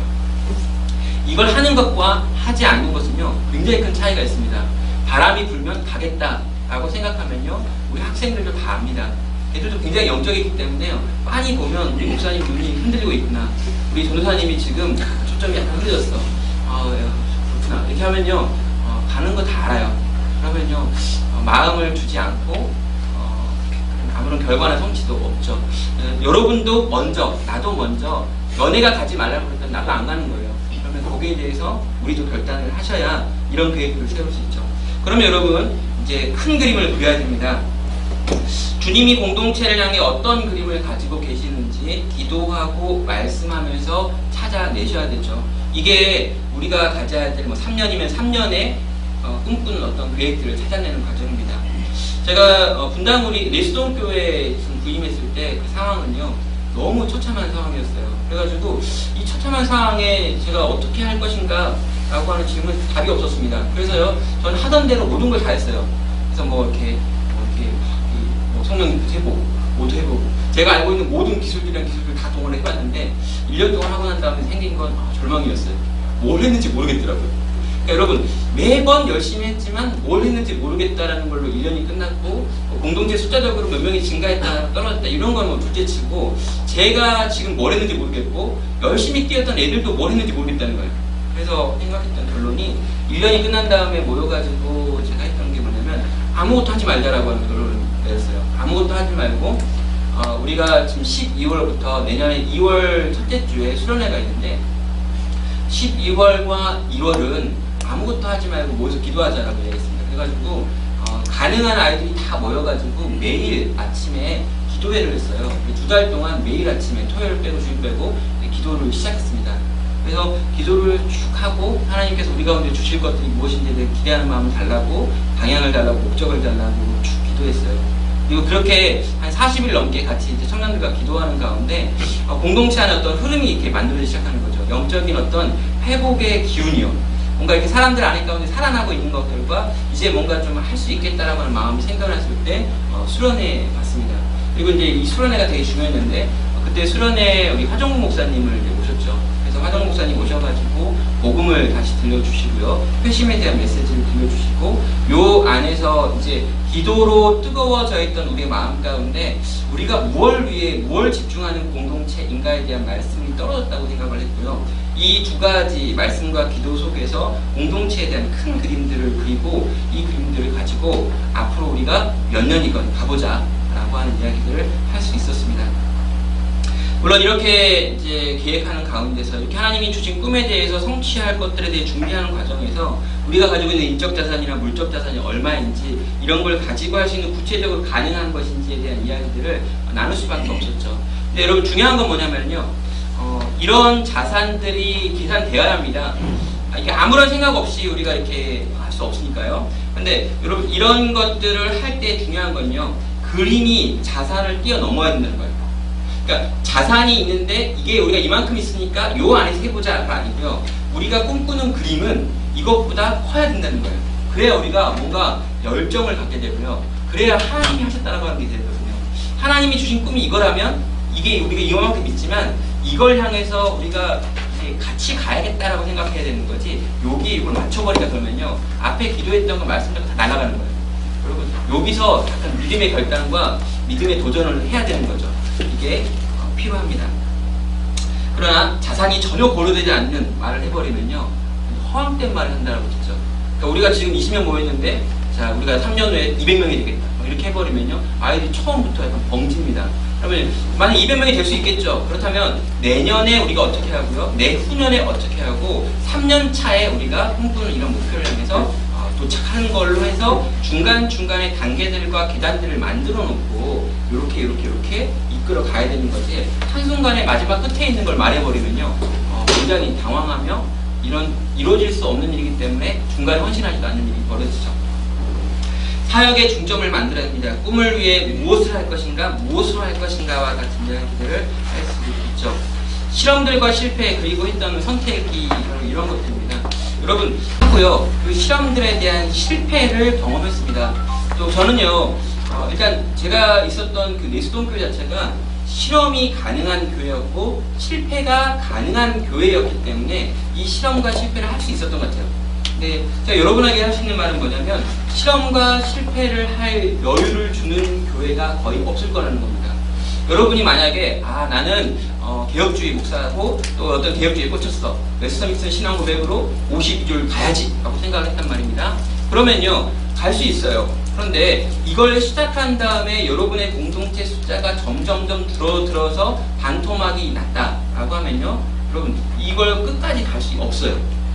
그래서 여러분, 웨스터민스터 고백을 하겠다 그러면요, 이 52주 중에 한 달을 해보고 한 달은 다른 걸 하고 또 한 달 하고 하는 식으로 이걸 절충해서 여러분이 꿈꾸고 있는 어떤 것과 또 공동체의 필요라고 하는 것들에 대한 민감한 반응이라고 하는 걸 같이 해서 숫자적으로 적어도 여러분이 이 꿈을 이루기 위해서 할 수 있는 과정들에 대한 단계들을 다양하게 두지 않으면 안 되는데, 청년사역에 약간 고집이 세요. 그러니까 항상 느끼는 게, 저희 이제 그 청년 교구라고 해가지고 교구에 6명의 전임 목사와 6명의 파트 전도사님들이 같이 있거든요. 이 6명이 한 명 빼고 나머지 5명은 10년 차이상입니다. 청년사역만 10년. 일단 만나면요, 다 고집이 한 번씩 합니다. 왜냐면 그 고집 없이 그렇게 오래 못 하거든요. 지금 다 40이 됐는데 다 좀 모여가지고 청년사역 하고 있어요. 그래서 이게 모여서 이야기하다 보면요, 아무도 자기를 높이지 않습니다. 그런 고집이 있으니까 여기까지 온 건데요. 근데 그런 고집이 있어야 되는 게 맞지만, 이제는요, 약간 그런 고집을 부려서 그걸 지켜주고 기다려줄 만한 공동체가 있었기 때문에 그런 고집을 부릴 수 있는 건데, 우리 대부분이 지금 경험하는 건 그런 고집을 부릴 수 있는 교회 공동체가 별로 없다는 거죠. 기다려주고 지켜봐주고 여러분이 성장해가지고 이런 걸 할 수 있는 공동체를 찾기가 되게 어렵습니다. 있긴 있어요. 여러분이 만약 무보수로 일한다면 가능해요. 무보수로 일한다면, 발렌티어로 일한다, 아니면 여러분이 개척한 교회도 가능한데요. 그렇지 않는다면 우리는 꿈을 위해 무엇을 할 것인가, 어떻게 할 것인가, 그러나 실패의 요소들을 최소화시켜가면서 안정적으로 점진적으로 하는 선택들을 하셔야 되겠죠. 자, 그래서 저는 여러분이 교회에 대해서, 여러분이 공동체에서 몇 가지 이렇게 보편적 교회의 가치 속에서 여러분 발견하면 좋겠다는 생각을 합니다. 천안중앙교회에서는 WEEP라고 해가지고 교회의 핵심 가치 속에서 우리 공동체의 가치를 정리해봤고요. 또 IBF라고 하는 선교단체 공동체에서는 EDM이라고 해가지고 우리 공동체는 이거 세 가지를 코어로 해가지고 사역한다라고 하는 것들을 말하고 있습니다. 예배를 중심에 두고 전도와 교육과 기도를 가지고 사역하겠다라고 하는 천안중앙교회가 한참 이게 부흥할 때 있었던 메시지고요. 양영주 목사님께서 천안중앙교회를 아주 이렇게 작은 어떤 공동체에서 굉장히 견고한 공동체를 바꿔갈 때 했던 어떤 구호들이었고요. 또 IF라는 공동체가 이 공동체를 세워가면서 우리는 전도하는 공동체고 제자훈련하는 공동체고 선교하는 공동체다라고 하면서 굉장히 심플하게 몇 가지로 우리 공동체의 코어 사역들을 결정했다는 겁니다. 그래서 여러분, 이게 있는 것과 없는 게 틀립니다. 왜냐면요, 고민을 할 때 지금 내가 하는 고민이 이 두 번째는 전도와 해당하는 고민이다, 교육과 해당하는 고민이다, 기도에 해당하는 고민이다, 예배에 대한 거야 라고 하면요, 그걸 고민하면 돼요. 근데 내가 하는 고민이 이 네 가지 가치 중에 어디도 없다, 그럼 안 하면 돼요. 우리는 사역의 역량을 집중하고 또 이렇게 정리해야 될 부분이 많거든요. 그렇다면 이 코어로 우리가 뭘 할 건지 정하셔야 되는 거죠. 그건 여러분이 정하는 거예요. 내가 정하는 겁니다. 1, 2, 3. 우리는 이거 세 가지를 가지고 간다. 이 세 가지 외에 다른 모든 건 부수적이다 라고 하면서 이 세 가지에 집중할 필요가 있습니다. 그리고 또 하나는요, 넘겨보면 이제 지공동체의 특별한 가치 안에서라고 하는 특성화 부분을 이야기합니다. 여러분, 그 대형교회에 있었던 부목사님들이 작은 교회를 개척한다거나 소형교회에 부임하셔가지고 대부분 망하세요. 이유는 뭐냐면요, 대형교회가 가지고 있는 많은 것들을 소형교회에서 똑같이 해보려고 하다가 망하는 거죠. 왜냐면 우리는 그럴 만한 자산이 없는데. 마찬가지입니다. 많은 청년 사역과 관련된 책들이 나와 있고 이 책들을 여러분이 가지고 도입을 하실 때 그대로 도입하면 반드시 망할 수밖에 없어요. 이유는 우리 공동체의 독특성 그리고 우리 공동체의 역량이라고 하는 부분을 생각하지 못하기 때문이죠. 짐 콜린슨이 쓴 좋은 기업을 넘어 위대한 기업으로라고 하는 책에 보면요, 고슴도치의 원리라고 하는 원리가 나옵니다. 여우와 고슴도치가 있는데 여우는 도망칠 수 있는 수없이 많은 방법들을 알고 있고 고슴도치는 한 가지 방법밖에 모릅니다. 자기의 털을 빳빳이 세워가지고 그 자리에 버텨 있는 것, 이게 고슴도치인데요. 실제로 이 고슴도치의 원리로 우리 공동체는 이런 공동체고 이것에 있어서는 사랑의 공동체나 오늘의 교회보다 더 낫다 라고 할 만한 어떤 코어가 있냐는 거였고, 그러니까 우리는 이거야. 제가 내수동교회에 이제 부임했을 때 상황이 어땠냐면요, 그 전까지는 내수동교회라고 하는 교회에 훈련받겠다고 집안에서 올라오는 사람이 많았습니다. 근데요, 이렇게 막 교회 큰 어려움이 당하고 또 그렇게 막 2년, 3년을 이렇게 돌아버리니까요, 그 중에 어떤 거냐면 지방에서 올라오는 애들이 끊어졌어요. 왜냐면 소문이 더 이상 안 나는 거죠. 더 이상 훈련받겠다고 그 교회에 오는 사람이 없는 거예요. 그러니까 큰일 났죠. 이 공동체가 다른 유수의 공동체에 비교했을 때 과연 뭐가 좋으냐 할 말이 없는 거였어요. 그래서 제가 했던 건 뭐냐면, 그러면 우리가 잘할 수 있는 게 뭐냐라고 했더니, 내수동교회 공동체는 기본적으로 지방에서 올라온 공부를 잘하는 학생들이 주축이 되어 있는 교회였고, 오랫동안 화정 목사님이나 이런 분들의 영향 때문에 이 성경을 연구하고 신학적인 어떤 토양에 대해서 이렇게 공부하는 걸 좋아하는 공동체였죠. 그래서 제가 택했던 건 뭐냐면, 우리가 그러면 이걸 특성화시키겠다는 거였어요. 그래서 열심히 공부하자. 방학 때 모여가지고 성경을 연구하는 비납적 성경 연구 공부반, 또 기독교 강을 함께 읽는 반, 조나단들의 신앙감독을 읽는 반, 이런 걸 막 만들어냈습니다. 그때 어떤 일이 벌어졌냐면요, 요 안에 있는 애들에게 자부심이 생긴 거예요. 예, 그리고 설교를 90분 했습니다. 그러니까 그때 다 들었던 말이 설교를 짧게 해야 된다고 했는데요. 그래서 저는 아예 그냥 설교를 90분 하자. 우리가 지금 50분 잡혀있는 걸 바꿔서 90분 동안 하고 충분히 말씀을 듣자라고 이야기했습니다. 그랬더니 어떻게 됐냐면요, 우리 교회는 이런 교회야 라고 하기 때문에 이런 교회로, 혹시 그 마음에 이런 교회를 원하는 애들은 오라고 하는 거죠. 그랬더니 다시 오기 시작하는 거예요. 어떤 이 공동체가 가지고 있는 잘 살릴 수 있는 특성을 극대화해서 이 공동체의 트레이드 마크를 삼은 거죠. 분당 우리 교회에서는 어떻게 했냐 모르겠어요. 너무 정신없이 살게 해가지고 분당 우리 교회는 어떻게 했는지 모르겠어요. 근데 분당 우리 교회의 강점은 뭐냐면, 이찬수 목사님이셨죠. 그분이 그냥 돌아다니면서 사방에서 전도를 해 오셨습니다. 직접 전도하는 건 아니지만 청소년 집회 가서 전도하신 거, 또 군 장병 수양 이런 데 가셔가지고 한번 다 뒤집어 놓으면 애들이 그냥 와가지고 그냥 와 있는 것들이 있었어요. 그래서 걔들 데리고 제자 훈련을 시켰죠. 그럼 제가 제자 훈련을요, 일주일에 4개를 했던 경우도 있습니다. 일주일에, 지금 보통은 3개 했는데 한 학기에는 4개를 했어요. 근데 여러분, 제가 공동체가 50명인데 제자 훈련을 4개를 할 이유는 없잖아요. 1개나 2개만 해도 충분한데요. 이 제자 훈련 자체를 이 공동체의 코어로 삼은 거예요. 그래서 3명을 데리고 새벽에 제자 훈련을 하기도 했고요. 토요일 아침에 제자 훈련을 하기도 했습니다. 6명 데리고.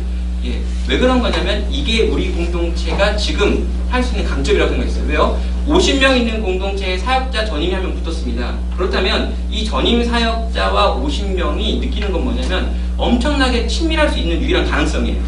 300명 있는 공동체 전임 사역자 한 명 있을 때 이 친구들이 느끼는 건 전임 사역자랑 친할 수 있는 기회가 별로 없는 건데요. 저는 반대로 이 친구들이 만날 수 있는 시간대에 찾아가가지고 이 친구들을 적어도 18주 동안 제자 훈련을 시키면서 담당 사역자와 가장 친할 수 있는 공동체가 이 공동체라고 하는 정체성을 가지고 이뤘던 거죠.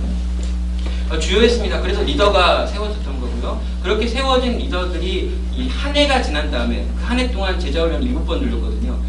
제자훈련 7개를 제가 진행하면서 한 해가 지난 다음에 리더십이 40명이 됐어요. 7명에서 시작한 리더가 40명이 될 때쯤 되니까요, 이제는 사람들이 오면 받을 수 있게 되는 거죠. 여러분, 어떤 방식으로건 간에 여러분의 공동체에 대해서 기도하시면서 여러분의 공동체에 마음을 쓰시면서 고뇌하셔가지고요, 여러분의 공동체가 붙잡을 수 있는 고슴도치 원리를 찾는 거예요. 딱 하나 우리가 한다면, 우리 공동체는 이거 하는 공동체입니다. 적어도 리더들은 스스로 이야기하시지. 우리는 어느 교회보다 이 일에 있어서는 가장 잘하고 있는 교회다. 이건 우리의 자랑이고 우리가 붙잡고 있는 거다. 이걸요, 교회의 보편적 가치 안에서 발견하셔가지고 여러분이 주장할 수 있어야 합니다. 우리가 해야 되는 것 중에 우리가 잘할 수 있는 걸 찾는 거죠. 규모에 따른 하드웨어, 소프트웨어, 인적 자원 구성표를 블록으로 넣었는데 나중에 이 부분은 또 살펴보면서 물어볼 수 있겠습니다. 그렇게 하셨다면 여러분 가시적인 목표를 확정하시고 또 제시를 해야 되겠죠. 여러분 우리는 솔직할 필요가 있는데요. 인원이 정말 솔직하게 좀 이렇게 우리의 발목이면서 우리의 어떤 성과이기도 해요. 우리의 모든 건요, 그렇죠. 이렇게 내적인 성숙 이런 이야기가 하고 싶어. 우리 애들이 좀 예배하는 태도가 달라졌습니다. 이런 거. 우리 아이들이 정말 하나님 말씀을 사모하게 됐습니다. 이런 걸 말하고 싶은데 이걸 말하면서 그러나 숫자는 20% 줄었습니다. 이렇게 말하면요, 여러분 굉장히 어려운 일을 당할 수 있어요. 나는 만족스러운데 교회 입장에서는 되게 이 사람 무능한 사람이 되고는 어떤 것도 시도할 수 없거든요. 그래서 인원의 변동 추이를 정확하게 분석하셔야 되고요. 이것에 대한 고민도 하셔야 됩니다. 여러분 만약에 대학생들을 사역하고 있다면 대학생들이 가지고 있는 사이클이 있어요. 이게 연초에 올라갔다가 줄어들었다가 중간고사 떨어졌다가 중간고사 준비하고 또 재수 수능 이렇게 막 내려갔다가 막 이런 이 사이클이 있습니다. 이 사이클마다 여러분이 설교건 행사건 이런 것들을 해야 돼요. 또 청년부는 약간 이것이 좀 더 이렇게 보편적이긴 하지만 청년부 역시 그들이 해야 되는 어떤 업무에 있어서 여러분 그 마지막 주에 일 잘 안 나오는 거 아십니까? 청년부 사역하시는 분들이 이렇게 느끼는 건데요. 이게 마지막 주에 이렇게 결산 이런 것들이 모여있기 때문에 청년부 사역하는 분들은 그 월에 특별히 이렇게 5주 있을 때 5주 차에 숫자가 확 줄어요. 그리고 여름에 이렇게 휴가차례 줄고 이런 것들이 있습니다. 업무가 바빠지면 교회 안 나오는 경우도 있죠. 이런 학생들의 우리가 대상하는 사람들의 삶의 라이프 스타일과 그들의 어떤 모습 속에서 우리가 찾아야 될 부분들을 찾아서 그 부분들을 적절하게 디펜스할 수도 있어야 되고요. 왜냐하면 이렇게 안 나왔어 그랬는데 2주는 이러이러하기 때문에 이러이러해서 평소보다 숫자가 좀 줄었습니다. 죄송합니다. 이렇게 말하면 되는 건데 모르겠는데요 할 수 없거든요. 그래서 이걸 알고 있고 이것에 대처를 만들어야 되고 이것에 대한 우리가 디펜스할 수 있는 말들을 준비하실 수 있어야 되는 거고요. 공동체의 영적인 지표들을 이런 식으로 여러분이 만들어야 됩니다. 기도의 시간을 여러분 만든 기도의 시간에 몇 명이 오는가? 그러니까 공동체의 영적인 지표들을 가시적으로 볼 수 있는 무엇인가 있어야 돼요. 제자 훈련석은 몇 명인가? 또 훈련 대상자는 몇 명인가? 또 우리가 1대1 기초영역 한다면 1대1 기초영역 대상자는 몇 명인가? 재수생은 몇 명인가? 이런 어떤 공동체 안에 있는 필요들의 것들을 가시적인 지표들로 만들어 놓을 수 있어요. 이런 거죠. 기도회를 내가 인도했는데 30분 지나면 더 이상 기도하는 사람이 몇 명이 없어요. 그러면 우리 공동체 기도회 영성은 30분짜리구나. 이걸 어떻게 늘려갈까? 다음에 35분, 40분 이렇게 생각을 하셔야 되는 거지. 이런 부분에 있어서 여러분이 그냥 뭉뚱그려서 우리는 기도를 못하는 공동체 이건 아무런 도움이 안 된다는 거죠. 여러분이 이런 부분에서 정말 이렇게 디테일한 고민들을 하실 수 있어야 되는 거죠. 예수동교회에서 했던 내용인데요. 그때 이제 목표를 먼저 세웠습니다. 그래서 이렇게 가시적인 목표로 사역자는 나 혼자면 된다. 날 밀어내지 말아달라는 요청을 했고요. 간사를 3명 정도 세울 수 있고 엘더가 12명이 되고 길자리가 리더라고 하는 건데 70명이 되고 기도회가 120명이 모이고 예배 300명이 모이며 제적이 500명이 되는 공동체로 만들어야겠다라고 2009년도에 그러니까 1년 동안 망친 다음에 2009년도에 모여가지고 기도한 다음에 결정해가지고 발표를 했어요. 수련회 때. 근데 그때 상황은요. 사역자가 1명이었고 간사는 없었고 엘더는 10명이었고 리더는 40명이었고 기도회에는 30명이 나왔었어요.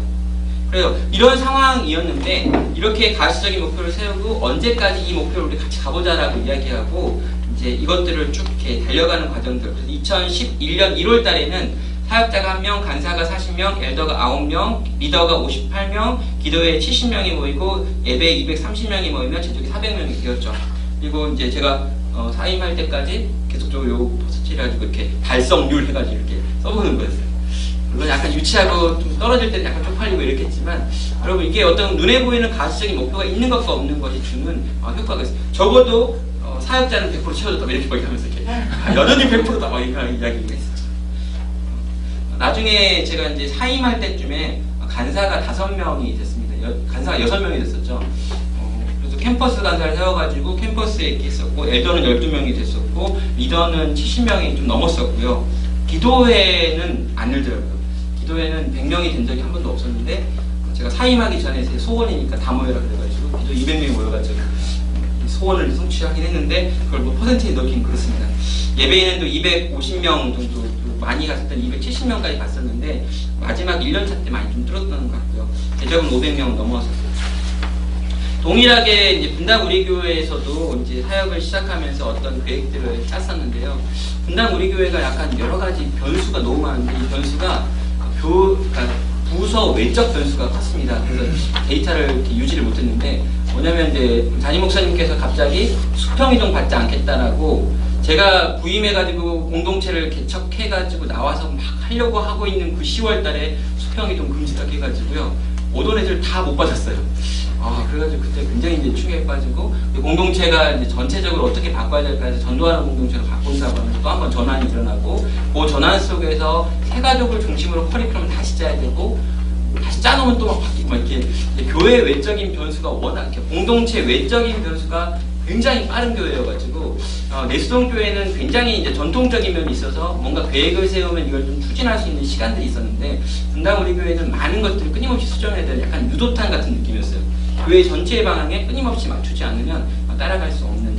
그러나 결과적인 부분에 봤을 때는 실제로 3년의 시간 동안에 저희 공동체 리더가 7명이었는데 70명이 됐고요. 엘더가 10명이 되었고요. 그리고 요 안에서 이제 또 저희가 예배 인원이 220명 정도가 정기적으로 모여서 예배를 드리고 있고 제적이 350명. 약간 여기 헌신도가 떨어진 그룹들이 많이 있어가지고 출석이 들쑥날쑥한 인원들이 많아가지고 제적은 350명인데 예배 인원 220명 정도가 좀 되는 것들. 그래서 점차적으로 저는 이제 리더의 숫자만 계산을 했거든요. 리더의 숫자를 이렇게 올해는 이만큼 계산을 했는데 결과적으로 그 리더의 숫자에 따라가지고 멤버의 숫자는 따라왔던 것으로 확인하게 됩니다. 이런 가시적인, 숫자적인, 명시적인 계획이 없으면 지금 내가 어느 만큼 했는지, 얼마만큼 달렸는지, 얼마만큼 더 달려야 될지에 대한 그림이 안 나오기 때문에 사역자도 힘들지만 이 청년 리더들도 힘들고 엘더들이나 이렇게 같이 동역하는 그룹들도 힘들거든요. 그래서 이런 목표들을 보여주되 너무 어려운 목표를 이상하게 제시하기보다는 단계적인 목표들을 제시하고 그것들을 성취해가는 과정들, 작은 성취들을 맛보게 할 수 있는 과정들을 가면 좋겠습니다. 예, 또 여러 가지 국들도 만들었습니다. 그래서 이제 가용 구조들 만들었죠. 여기까지 뭐 내용이 이제 큰 내용이라면 이 뒤에 있는 내용들은요 다 알고 계신 내용이에요. 양육과 행정이 분리된 구조를 만드는 것이 필요하다라고 하면서 은사에 따라서 분류할 필요가 있습니다. 양육은 계속 양육만 하는 거예요. 그래서 이 공동체 멤버십을 형성하는 건 실제로 양육 그룹에서 하는 건데요. 행정이 필요하죠. 예배를 만든다거나 수련회를 기획한다거나 예전에는 이걸 임원과 여권으로 나눠가지고 했었는데 요즘은 어떻게 또 구분하는지 모르겠습니다. 그러나 이런 그룹들을 만들어 놓는 것이 필요하겠습니다. 그래서 양육 그룹은 중그룹을 형성하고요. 이렇게 일반 팀, 세가족팀, 훈련팀 정도로 해가지고 일반 팀에서는 일반적인 소그룹을 갖고 세가족에서 세가족을 붙잡고요. 훈련팀에서 차기 리더십들을 키워내는 과정들을 만들어내는 것, 이것도 양육팀 안에 넣고요. 관련해서 양육과 관련된 회의들을 정기적으로 토요일날 하고 있고 주일날 하는 방식으로 토요일날은 내일 있는 예배를 준비하면서 내일 있는 소그룹에서 나눠야 될 것들을 하고 주일날은 그것에 대한 피드백을 곧바로 받아가지고 반영하기 위해서 토요일 또는 주일 그리고 필요한 경우에 수요일 오후 예배 때도 요 엘더들과 같이 이야기를 한 적이 있습니다. 행정구조도 필요합니다. 그러나 행정구조를 너무 디테일하게 나눌 필요는 없는 것 같아요. 지금 현재 50명이 넘는 규모에서 이렇게 사역을 하시는 경우가 적기 때문에 행정구조에서 행정국장, 회장 같은 역할을 하는 거죠. 그 외에 뭐 구제나 기도회를 인도하는 친구들, 또 국내외 선교를 인도하는 친구들, 문서와 주보를 해서 홍보를 하는 분들, 또 서무라고 해가지고 여기가 다양한 교회 어떤 집이나 예배를 준비하는 팀들, 그리고 돈과 관련된 재무 같은 것들을 만들어서 합니다. 이런 부분에서 또 여러분의 공동체에 따라서 여러 가지 역할들을 축소하거나 또는 합쳐가지고 여러 행정적인 역할을 하는 여원들의 구성들을 할 필요도 있죠. 또 이런 여원들을 모아가지고 국장이라고 불렀는데 정기 모임과 특별 모임을 만들어서 이런 것들을 진행했습니다. 또 하나 여러분에게 하고 싶은 말이 특별 행사나 사역에 필요한 추가적인 구조들도 필요한 거죠. 그래서 이번에 우리가 뭐 MT를 간다, 전체 MT를 간다, 전체 수련회를 간다 할 때 여러분 이 회장은 기본적으로 하고 있는 일이 있다는 거죠. 그래서 굳이 회장에게 맡기지 말고 차기 회장감에게 요 역할을 맡기고 이걸 한번 해보자라고 하고 네가 팀을 꾸려라고 하면요. 실제로 이 친구들이 눌려있다가 갑자기 막 두각을 나타내는 경우가 있어요. 공동체가 작으면 작을수록 새로운 리더십들을 키워내고 새로운 역할을 분배하는 게 필요한데, 그런 의미에서 주요 행사들을 그 친구들한테 맡기고 그 친구들 속에 내가 들어가 보고 그 친구들과 관계를 하면서 행사들을 어떻게 진행하는 걸 보면 차기 리더십을 세우거나 리더십을 확장하는 데 굉장히 용이합니다. 그래서 장점을 이야기했죠. 새로운 사람들을 여러분이 발굴할 수 있는 장점이 있고요. 또 공동체의 기본적인 사역들이 깨지지 않은 채로 새로운 사역들이 시작되거나 만들어질 수 있는 것도 있습니다. 단기 선교팀과 같은 부분들을 또 준비할 수 있고요. 연간 계획을 세울 때 우리는 어떻게 계획을 세우는지 모르겠습니다. 근데 여러분, 연간 계획을 세울 때 그걸 나 혼자 세우면은요, 애들이 이제 반감을 갖거나 반대를 하거나 이런 경우가 있어요. 그래서 연간 계획은 저는 어떻게 하냐면 반드시 학생들과 같이 세웁니다. 근데요, 학생들과 다 같이 세울 필요는 없어요. 결론적으로 학생들 별로 고민이 없거든요. 결론적으로 제가 세우는 게 맞아요. 이거 제가 세우는 게 맞습니다. 그러나 마치 함께 세웠다라고 하는 느낌을 주는 거 굉장히 중요해요. 이게 뭐냐면요, 사역자가 큰 그림과 공동체적 이해를 가지고 리더들과 소통해야 되는 건데, 팀장급, 그러니까 회장이나 임원급에 해당하는 몇 명의 리더를 데리고 1박 2일 이렇게 가는 거예요. 가가지고 나의 어떤 목표 철학과 생각들과 계획들을 이렇게 나누는 시간을 갖는 거죠. 충분히 공유한 다음에 그걸 가지고 정리하고 그것을 가지고 전체 리더들과 또 한 1박 2일짜리 수련회 같은 데를 가는 겁니다. 그래서 이제 첫째 날과 둘째 날 이렇게 논의를 해요. 논의를 하면 어떤 일이 있냐면요, 아이들이 다양한 생각들을 하는 게 아니라 그냥 이렇게 아무 생각 없이 왔다는 걸 발견하게 되죠. 여러분, 아무 생각 없이 왔기 때문에요, 거기서 논의한 결과는 제가 생각하는 똑같아요. 그래서 근데 논의를 했기 때문에 아이들이 어떻게 느끼냐면 우리가 생각했다고 생각을 해요. 착각인데 굉장히 강력한 착각입니다. 근데요, 나중에 결론적으로 할 때는요, 이걸 가지고 우리가 함께 세웠고 이 1월달에 할 일, 2월달에, 3월달에 할 일, 6월달에 할 일, 그리고 이러한 가시적인 목표들, 그리고 우리가 세가족 전도를 어떻게 하자, 이런 이야기들을요, 제가 혼자서 발표를 해버리면 나중에 나는 그것에 대해서 생각한 적이 없는데 이렇게 하면서 이렇게 가능하거든요. 그래서 첫날 그것이 앉아가지고 두고 앉아가지고 뭐 먹든지 이야기하든지 막 하면서 막 이렇게 전지에다 그려보기도 하고 이렇게 하면, 그리고 막 발표도 시켜보고. 근데 여러분, 이걸 반영하겠다는 건 아니에요. 근데 스스로 발표라도 해보고 이걸 써보고 이걸 동참하면요, 아, 내가 이걸 생각했고 우리가 함께 결정했기 때문에 함께 가는 거야 라는 거예요. 그러면요, 둘째 날 아침이나 이럴 때 정리된 거, 밤새 아마 정리를 하겠죠. 정리한 걸 가지고요, 내가 발표하는 게 아니라 회장이 발표하는 거예요. 회장이 계획들을 이야기하고. 근데 여러분, 신기하게도요, 이미 회장단하고 내가 이야기를 많이 했어요. 그리고 이 회장들과 함께 그 리더들 같이 하는 공동체, 여러분 만약에 숫자가 작은 공동체라면 20명 미만이라면 다 데리고 가서 할 수도 있어요. 그러면 우리가 다 함께 모여서 이걸 논의했고 다 함께 결정한 것을 회장이 이렇게 발표하는 거거든요. 물론 이 발표하기 전에 이걸 여러분이 가이드 해주시겠죠. 그러면 공동체 전체가 결정한 것처럼 이것에 대해 동의합니다. 그러면 나중에 이걸 설득할 필요가 없어요. 1월달이 지나가지고 2월달에 뭘 하려고 하는데 2월달에 내가 다 모아가지고 야 이제 이거 이렇게 해야 된다 이렇게 하면요, 왜요? 아무도 기억 못해요. 근데 이걸 우리가 함께 이야기했고 이걸 명시적으로 발표했고 회장이 발표했으면요, 회장단이 이걸 다 기억하고 있어요. 그래가지고 목사님 2월달인데 왜 이거 지금 준비해야 될 때 안 됐습니까? 이렇게 이야기하는 거죠. 그러면 우리가 하자 이렇게 하는 거예요. 그러니까 여러분, 사역을 쉽게 하는 거가 이거 같아요.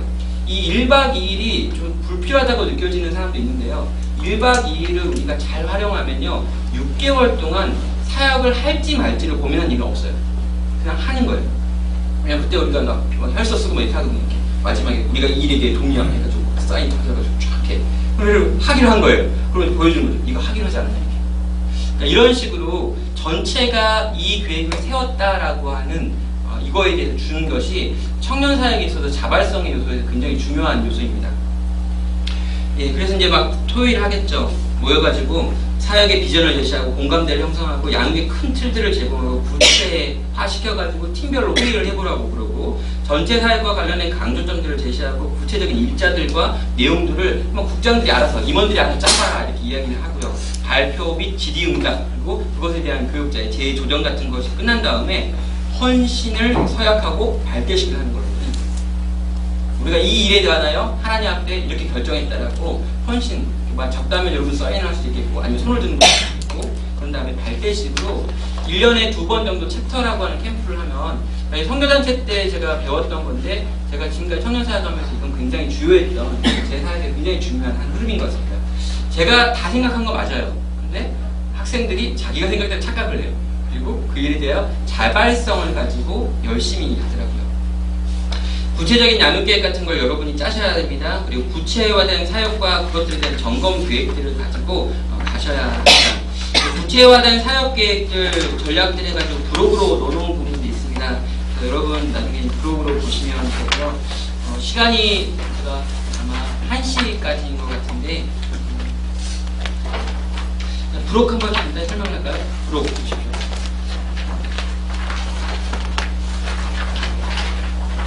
이게 이제 청년사역 2080에서 오래전에 나왔던 자료인데요. 제가 보기에 이거보다 더 나은 자료를 그 위에 찾은 적이 없어서 한번 이 자료 여러분이 좀 공유하고 싶은 마음이 합니다. 제가 만든 게 아니고 2080에서 만들었던 겁니다. 여기 보면 브록이 규모별 전략이 있습니다. 대부분 나와 있는 자료들이요. 대형 청년부가 된 공동체 성공담 같은 책들이 나오다 보니까 우리가 적실하게 쓸 게 별로 없어요. 그래서 개척 단계인 20명까지 그리고 정착 단계인 50명까지 어떻게 우리가 좀 모임을 구성할 것인가. 그래서 LGM은 대형 그룹이에요. 그리고 예배 모임인 거죠. 또 집회라고도 부르고 있는 모임인데 이걸 어떻게 할 것인지 이러이러한 부분들에 대해서 좀 제안을 하고요. 또 스몰 그룹을 어떻게 할 것인지에 대한 제안들, 또 기타 이 중그룹 모임 같은 것들을 어떻게 할 것인지에 대한 제안들이 있고, 또 큐티 교재나 소그룹 교재를 어떻게 쓸까, 또 교육 훈련 관련해가지고 어떤 것들을 갖다 쓸 수 있는지 그런 자료들이 있습니다. 여러분 공동체의 숫자가 가지고 있는 걸 절대 무시하면 안 됩니다. 이 숫자가 요 단계에서 요 단계로 넘어가면 요 단계에 맞는 모든 게 바뀌어야 되는 거예요. 제가 50명 있는 공동체에서 100명 있는 공동체로 될 때 모든 걸 다 바꿨습니다. 그리고 100명 있는 공동체에서 이제 150명 있는 공동체로 될 때 또 다 바꿨어요. 왜냐면 이 틀을 바꾸지 않으면 이 숫자가 끝이에요. 그냥 이 구조에 담기는 숫자가 있고요. 이 담기는 숫자가 꽉 차면 더 이상은 이 구조가 담아낼 수 없기 때문에 다 흘러가 버려요. 그래서 요게 지금 이렇게 한 80% 정도 탔다 그럴 때는요, 이 다음 구조를 위한 준비를 시작해가지고 요게 됐을 때 이게 터트려서 다음 넘어가야 됩니다. 150명이 됐을 때, 200명이 됐을 때, 200명이 될 때도 다 바꿨어요. 근데 제가 아직까지 한 번도 경험해보지 못한 게 뭐냐면 250명이 넘어 300명이 됐을 때 그 다음은 뭔지 모르겠어요. 해본 적이 없으니까. 근데 이전까지는 보니까 제가 250명까지는 제가 가지고 있는 지금 제가 말씀드렸던 이 구조를 가지고 가면 됐었던 것 같아요. 또 10년의 경험은. 근데 제가 이 뒤에는 모르고 실제로 이 뒤를 가는 공동체도 거의 없어요. 그래서 이제 저랑 같이 지금 현재 청년부에 사역하고 있는 분이 이관성 목사님이라고 실제로 이분이 대학부를 600명까지 혼자 이렇게 했던 분이거든요. 물어봤더니 하나님 은혜 주 이런 식으로 이야기하더라고요. 그 사람은 그런 노하우를 가르쳐주지 않아요. 바쁜 사람이죠. 자기는 디사이플스가 있어서 그렇다 이렇게 이야기하기도 하고, 그다음에 이제 제자교회 대학부 출신인데, 아무튼 여러 가지 요인이 있을 수 있지만 기억하셔야 될 게, 여러분이 이 다음 스텝에 대한 어떤 구조를 미리 생각해 놓지 않으면 이 구조가 여기까지인 거에 대해서 기억하셔야 되는 거죠. 그래서 한번 이 구조를 보시면서 여러분의 관계 가운데 필요한 것들을 보시면 도움이 될 것 같고요. 또 뒷부분에 보면 개척 단계의 조직을 어떻게 할 것인지에 대한 그림, 다이어그램이 이렇게 그려져 있습니다. 저는 이 그림들 굉장히 중요한 그림이라고 생각해요. 여러분, 만약 개척 단계인 공동체에서 설교를 강조한다라고 할 때 굉장히 어려움을 당합니다. 그래서 이 개척 단계에서는 소그룹이 강조점이 돼야 되고, 여러분 나와 너네의 관계, 친밀함, 교육자와 이 가족 같은 거, 형, 동생 같은 느낌, 이런 것들이 굉장히 강조되어야 되는데, 그래서 여러분 제자훈련반 같은 게 중요한 게 되는 거죠. 교육자가 직접 들어가가지고 제자훈련반들을 하는 거 굉장히 중요합니다. 그럼 20명 있다면요, 제자훈련반 3개를 만들면 다 넣을 수 있어요. 그래가지고 계속 만나는 거죠. 이때는 제가 보기에 예배나 이런 공동체 이런 걸 한 달에 한 번 정도 해도 돼요. 왜냐면 내가 직접 다 만날 수 있으니까. 그래서 그런 방식으로 나와 관계를 맺으면, 실제로 중요한 건 내가 중요하죠. 나랑 관계를 맺을수록 점점 더 멀어져 가게 만드는 나라면 청년사 빨리 내려놔야 되는 거죠. 그러나 내가 매력이 있고 내가 줄 게 있고 나눌 게 있고 함께 하는 것을 사람들이 좋아한다면 실제로 제가 세 그룹 정도를 뛴다라고 생각하면 이 그룹은 굉장히 빠른 속도로 견고하게 코어 그룹이 됩니다. 물론 외부 유입이라고 하는 요소를 만들어내지 않고는 공동체가 부흥할 수 없기 때문에 이 요소에 대한 고민을 하겠지만 적어도 내실화 차원에서 이 20명 이내는요 제자 훈련반만 열심히 하셔도 소그룹만 열심히 하셔도 코어가 강화되어지는 거죠. 이렇게 코어가 강화되어지면요 이 강화된 코어를 가지고 정착 단계에 50명까지 가는 과정들도 실제 가능합니다. 왜냐하면 누가 오든 1대1로 붙여가지고 잡아낼 수 있으니까요. 누가 왔어요? 세 가족이 왔는데 얘한테 전담해가지고 일주일 내내 붙어가지고 전화해주고 찾아가지고 만나줄 수 있는 내가 훈련시킨 제자가 있다면요 1대1로 붙일 수 있거든요. 그래서 이 정착 단계에 가면은 약간 이제 엘더들, 그 리더들이 숫자가 일단 8명 이렇게 되고요. 이 친구들을 풀어가지고 소그룹을 만들 수 있고 제자 훈련반을 또 하나 더 만들 수 있고 피훈련자라고 하는 그룹들이 이제 형성이 되다 보니까 이제 조금씩 예배라고 하면서 다음 스텝으로 이렇게 준비할 수 있는 과정들을 밟을 수 있습니다. 그래서 개척 단계에서 여러분 설교 준비를 너무 많이 할 필요 없어요. 왜냐하면 설교가 거의 없고요. 만나서 제자훈련 그대로 끊임없이 들려주기 때문이죠. 근데 정착 단계에 가면 이제 설교라고 하는 이 중그룹 모임, 이 어떤 대그룹 모임이라고 하는 것들이 점점 더 강화되어지고 이 부분이 요구되어집니다. 성장 단계, 이 50에서 100명 단계에 가면요. 그때까지 없었던 행정 조직을 만들어야 돼요. 그 전에는요, 회장 한 명과 내가 있으면 모두 다 할 수 있습니다. 근데 여러분 50명에서 100명이 넘어가면은 회장 단이라고 하는 어떤 사역을 할 수 있는 그룹들을 만들어 주어야 되고요. 교육자가 들어가고 중간 리더십이라고 하는 엘더 또는 팀장이라고 불려지는 나랑 마음이 맞는 평신도 리더십 그룹들을 반드시 만들어내야 되죠. 그래서 요 그룹과 만들고 요 그룹과 친해지는 과정들이 있고요. 완수계 단계에서 100명, 200명, 또 200에서 500명, 또 초대형이라고 불려지는 단계도 있습니다. 근데 보시면요, 초대형이라고 하는 건요, 실제로 완숙 단계나 대형 단계에 있는 공동체 몇 개를 묶어놓고 그 위에 상위 리더십을 주는 거기 때문에 우리는 이제 완숙 단계까지 고민해 보시면 될 것 같습니다. 네, 제가 참 이렇게 저는 이제 3년 동안에 이 어떤 정착 단계의 공동체에서 대형 단계의 공동체까지 경험하면서 끊임없이 바꿀 수밖에 없었기 때문에 분당 오리고에서 제가 했던 사역이 너무 힘들었던 건 끊임없이 요거가 끝나기도 전에 다음 걸 준비하지 않으면 받아낼 수 없는 그릇을 계속 깨는 작업들이 있었는데 여러분 공동체의 어떤 성숙의 단계들과 성장의 단계들을 보시면서 여러분은 이런 것들을 고민하면서 진행할 수 있을 것 같습니다. 그래서 여러분이 완수평 단계라면 해가지고 좀 이렇게 디테일한 그림도 있는데 보시면 되거든요. 리더 훈련 계획표 같은 것도 하나 이렇게 넣어봤습니다. 제가 이거 이렇게 왜 이걸 옛날치 넣냐 그러면요, 그대로 이게 그냥 샘플이어서 그런 거예요. 최근에 안 만들어서 최근 걸 드릴 수가 없습니다. 제가 이제 그 내수동 교회의 강점을 극대화시키겠다라고 하는 생각을 가지고 만들었던 계획인데요. 팀장 모임에서 뭘 할 것인지, 내용이 뭐고 이건 누가 할 것인지, 한 다음에 그 주간에 리더 모임에서 뭐 할 것인지, 찬양은 누가 인도할 것인지, 강의와 강고의 내용은 어떤 것일지, 그리고 강사는 누가 할 것인지, 그리고 그 주에 토요 리더들은 모여가지고 어떻게 소그룹을 할 것인지, 그리고 그렇게 해서 그런 주일날은 어떤 것들을 나눌 것인지, 비고라고 했죠. 그러니까 이게 뭐냐면 한 주에 팀장 모임에서 한 것이 리더 모임에서 어떻게 이어지며 그 리더들끼리 모여서 하는 저녁 모임에서 뭘 나눌 것이며 그렇게 준비한 사람이 그 주일 소그룹에서 어떤 걸 나눌 것인지에 대해서 다 계획을 세우는 거예요. 그러니까 이게 하나도 연계되어져 있지 않은 방식이 아니라 다 연계되어 있는 거죠. 그래서 내가 이렇게 가르쳤으면 그 가르친 걸 팀장들이 그 주에 가르치고 이것들을 다 수정해가지고 그걸 다음 주에 리더들이 가르치고 하는 방식으로 연계시켜서 했습니다. 이게 이제 어느 정도 규모 이상이 되었을 경우에 제가 했던 그림이고 실제로 제가 이제 뭘 나눴는지도 보시면 데이비드 웰즈의 용기 있는 기독교, 복음주의란 무엇인가, 마틴 로이드 목사님 이런 것들을 나누면서 공동체 리더들의 이 역량을, 신학적 역량을 극대화시켰죠. 왜냐하면 그때는 그게 이 공동체 고등도치 이론이었습니다. 그래서 분당 우리교회 왔더니 하지 않습니다. 분당 우리교회 왔더니 신학적 베이스가 아무것도 없어요. 이 교회의 특성은 복음주의적인 교회인 거지 절대로 개혁주의적인 교회이거나 어떤 지적인 걸 강조하는 교회 공동체가 아니었기 때문에 이런 방식으로 가르치면 안 된다라고 생각을 해서 다 바꿨습니다. 그래서 이제 복음만 26주 강의 이런 식으로 해가지고 약간 정말 이 어떤 기본적인 것, 근본적인 것들에 대해서 강조하는 방식으로 좀 바꿨죠. 여러분 막 그 당시에 제가 그 내수동교에서 했던 거 보고 깜짝 놀라, 저 스스로 놀래요. 용기 있는 기독교, 복음주의란 무엇인가. 그리고 뭐 언약순약, 마이크로트의 언약순약 1, 2 제가 이런 거 다 강의했습니다. 종말론 1, 2 뭐. 근데 실제로 이런 걸 알아듣고 뭐 알아먹으니까 뭐 했던 거죠. 그리고 요 아이들이 굉장히 또 이렇게 강력하게 사역을 하고 요 특성에 맞는 사람들이 모여가지고 250명까지 갔던 거죠. 여러분 우리는 그런 걸 생각했으면 좋겠어요.